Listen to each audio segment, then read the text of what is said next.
I can't really say I ever asked for a baby sister. I was 6 years old, my mom's only child, and was her favorite person.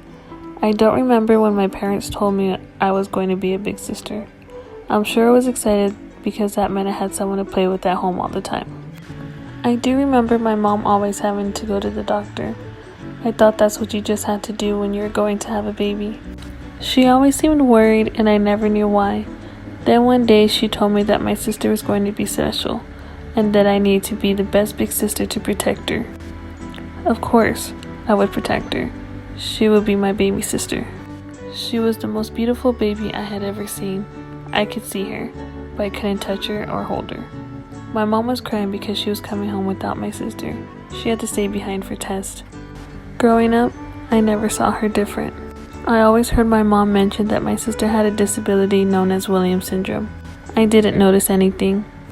To me, she was everything I would want in a sister. Everything I did, I took her with me. She went with me on my dates with my husband, Jeremy, my then boyfriend at the time. I took her with me to my senior year pep rally to our burning of the H. She had a blast that night. She always wanted to be with me and do what I was doing. My mom always said that she looked up to me. We were always together.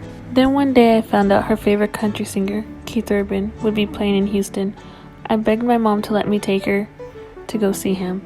I was 20 at the time and I had taken her to concerts in the area, but never an hour's distance from my mother. Jeremy then told my mother he would take us and watch out for us, and she said yes. I knew I was going to marry him after that. She was the happiest girl in the world when we told her we were taking her to see Keith Urban.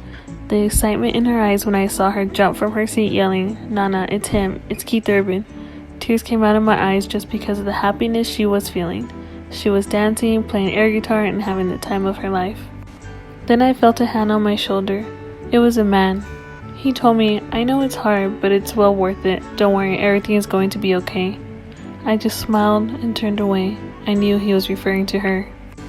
It was then when I realized I wasn't doing some things in my life to better myself or so I could be the best big sister, but it was so I can give her the best life experiences as any other kid her age. She makes me want to be a better person.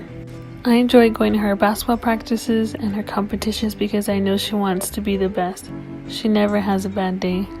I always want to make her proud and I try to give her everything I can. When I spend my days with her, I don't have any worries. She has a huge impact on my life and I think deep down she knows it.